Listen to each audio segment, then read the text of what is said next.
हरियाणा की रोहतक की सुनारिया जेल बनी गैंगवॉर का अड्डा। सुनारिया जेल में वर्चस्व की जंग को लेकर होती रही है हमले की वारदात।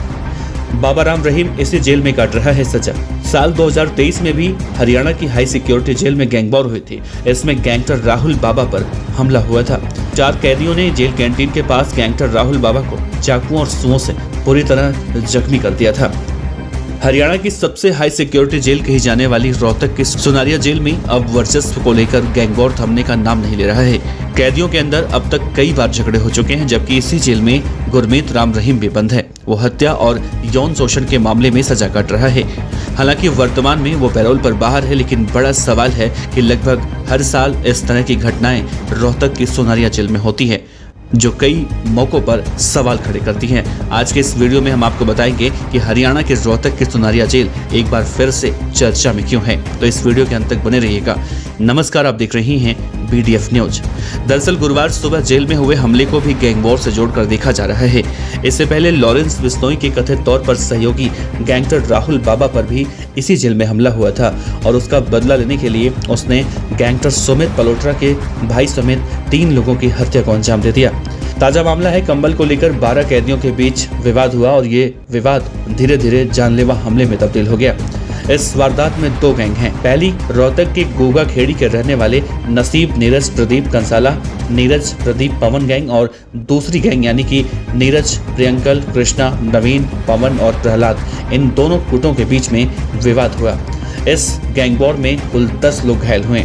जेल उपाधीक्षक की ओर से दी गई शिकायत के बाद 12 लोगों के खिलाफ FIR दर्ज कराई गई है। वहीं पुलिस अधीक्षक हिमांशु गर्ग की ओर से इस मामले में जांच कमेटी गठित कर दी गई है। बात है साल 2023 की, जब इसी जेल में गैंगवॉर हुई थी। इसमें गैंगस्टर राहुल बाबा पर इस जेल में हमला हुआ था।